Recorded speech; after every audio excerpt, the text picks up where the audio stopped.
Lovely to meet you all today, folks. It's been an absolute pleasure. I met some of you at breakfast today and hope to meet some of you throughout the rest of the day. A little bit of an intro to myself. So obviously my name is Kealan.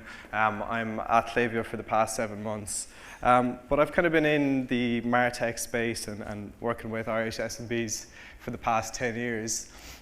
Fun fact, actually, my first job was behind that bar over there. So I'm at a different capacity here today.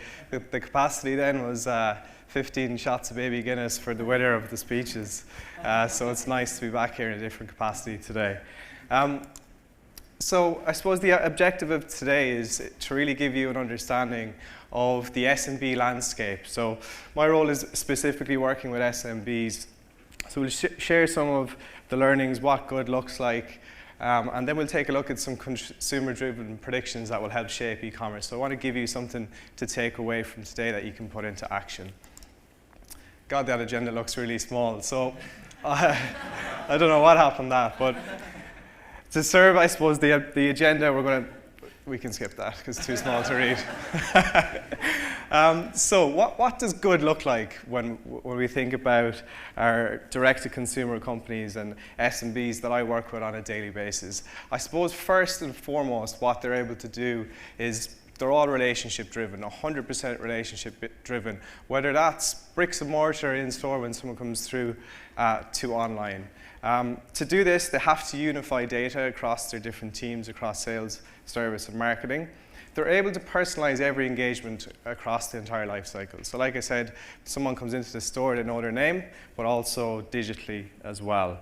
And they've broken free from that siloed customer funnel approach. And customers that do this, they have a 45% higher conversion and a higher return on investment across the customer life cycle. Sounds simple. It's not, though, is it? And many of you know today in the room, as executives within SMB organizations and business owners, a lot of times we wear different hats, right? So you might be head of marketing within your business, but you're also head of service. You're also wearing your IT hat as well. I know many of you can attest to that, and it doesn't make it easy, right? So expectations are definitely on the rise, especially since COVID, right? We have that kind of curbside pickup that we're all used to, and we want everything instantly. But it's not easy, right? There's some stats here. 18 is the average number of tools used in the B2C team, leading to fragmented experiences. This one, I think everybody's kind of mentioned it today. 60% is the increase in customer acquisition costs over the last 2 years, which is crazy. The prices of everything is rising, but that has really, really risen. And then, the expectations are rising. 80% of customers expect instant responses to queries. So our jobs are not getting easier. And why have traditional tools, I suppose, failed our B2C organizations? So I suppose the main thing is the proliferation of data. It's been mentioned a few times already today. We just have more and more data about our customers. If you think of yourself as an individual, it's an example I always like to use. Like the amount of data that we have about ourselves, you have your smartwatch, you might have your Whoop, your banking data. So when you put that into business perspective, businesses are just overrun with data, and it can often lead to silos and not being able to use it properly.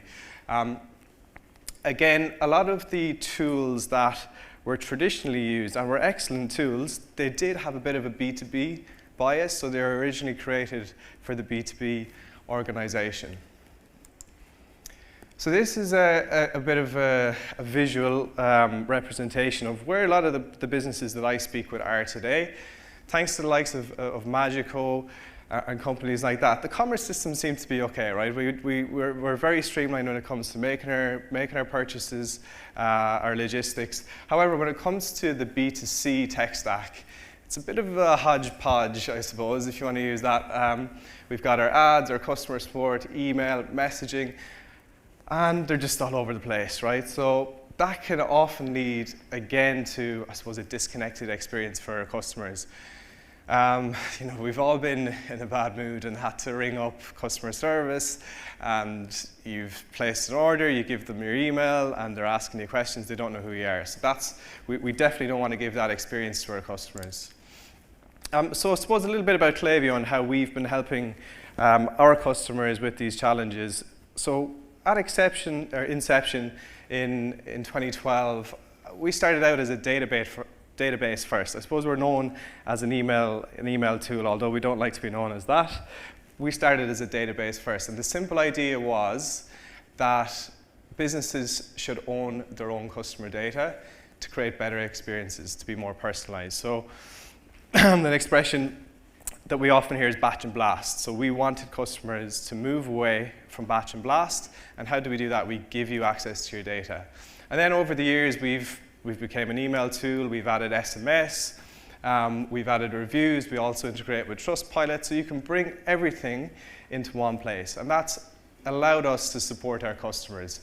So even from 2021, we had Black Friday, Cyber Monday. Klaviyo customers grew their total revenue from 1.5 billion to 3 billion. So it's all about, I suppose, solving those challenges and allowing customers to be relationship driven. And that's all possible through the Klaviyo platform. So we're the only CRM that's built for B2C organizations. And I'm not going to talk you through this today, but if any of you want to come up after, I'm more than happy to talk you through the Klaviyo platform. A lot of customers say to me, we're too small for Klaviyo, we're too big for Klaviyo, and they're genuine concerns. However, the bread and butter of our customers are the SMB, the small business. It could be your first email marketing tool. So whether it's getting your first 100 orders to advanced lifecycle management, Klaviyo scales with you. An example I like to use is Gym Plus Coffee. They are a long time Klaviyo customer, and yeah, they were very much on the getting started journey when they first joined with us. Over the years, they've added SMS, and now as they look to break into other markets, they're very much towards the advanced lifecycle management part of their journey. So I wanted to, I suppose, give you something to take away from today. Some predictions for 25-26.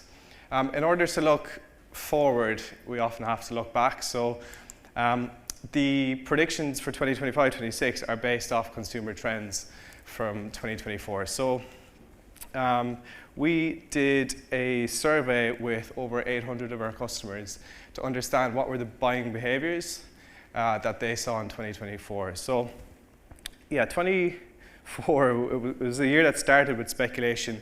I suppose retailers weren't really sure whether the spending habits would increase, and they actually did. So despite economic downturns, consumers actually did spend the same amount of money. However, it was very much on products that they deemed worth an investment. So the kind of fast fashion, if you want to call it that, consumers are moving away from that. They want quality goods that are going to last.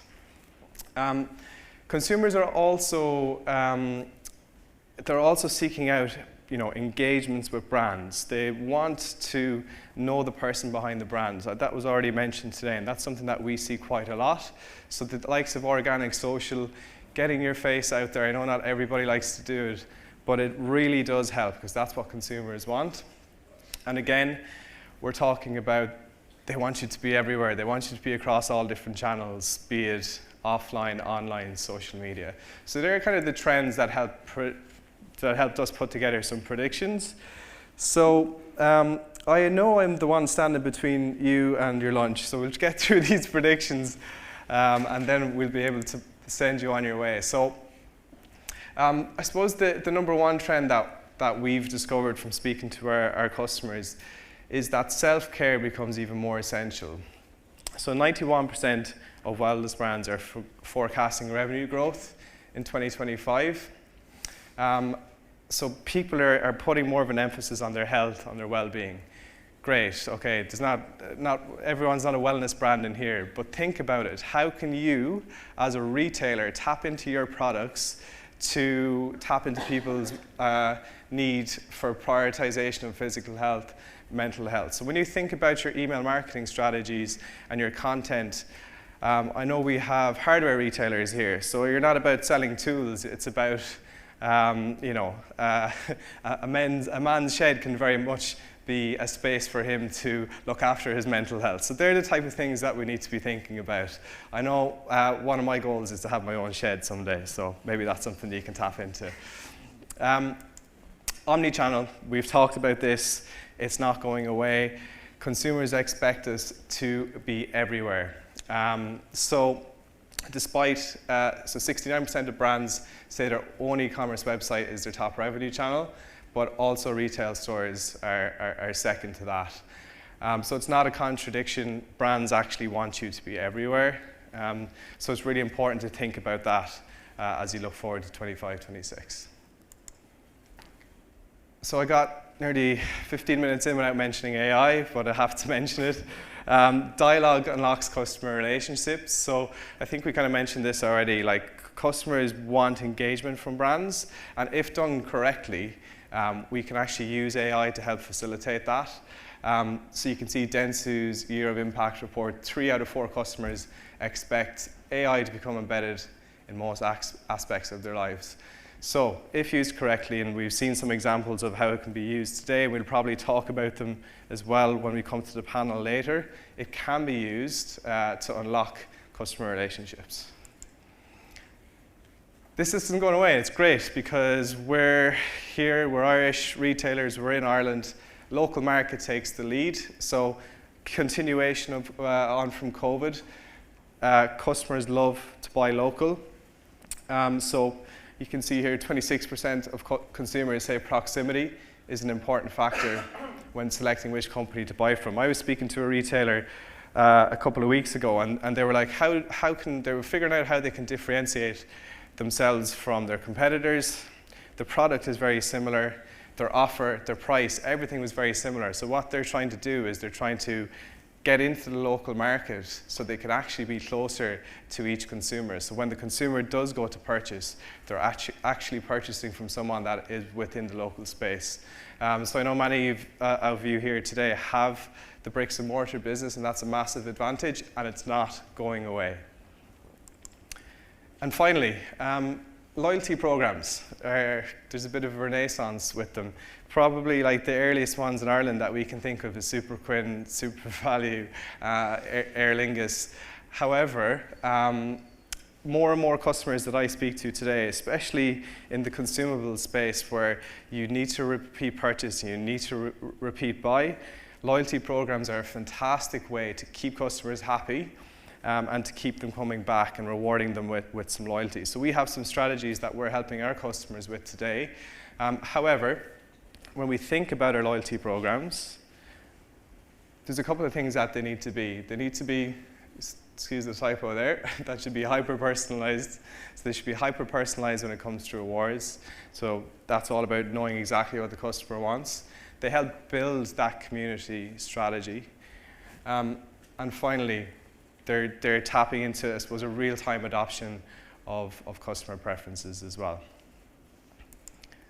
So, summary in action. So, yeah, nothing's ever easy. So success will be a balanced approach, right? It's very much shaped by seemingly contradicting forces. So you have to be everything but nothing at the same time. Not great tips, but you can take some actions from this today. So, yeah, meet customers, need for speed while building trust through transparency. I know trust is something that we've just talked about, super important. This is difficult, right? How do we blend the digital convenience with human connection? This is areas where we can leverage AI, but we also need to be in the local markets. Balance automation with authenticity. Combine our global reach with our local relevance, and convert customer data into meaningful dialogue. So, yeah, like I said, seemingly contradicting forces, but I hope that you're able to take something from that today. If you do want to learn more, you can scan that QR code, and we have the full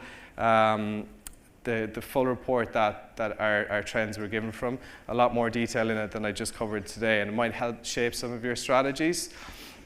But yeah, it's a pleasure to be back here today. I know some of you are already Klaviyo customers. I'd love to talk to you. So come up, have a chat, and I hope to get to know some of you throughout the day. Yeah, thank you.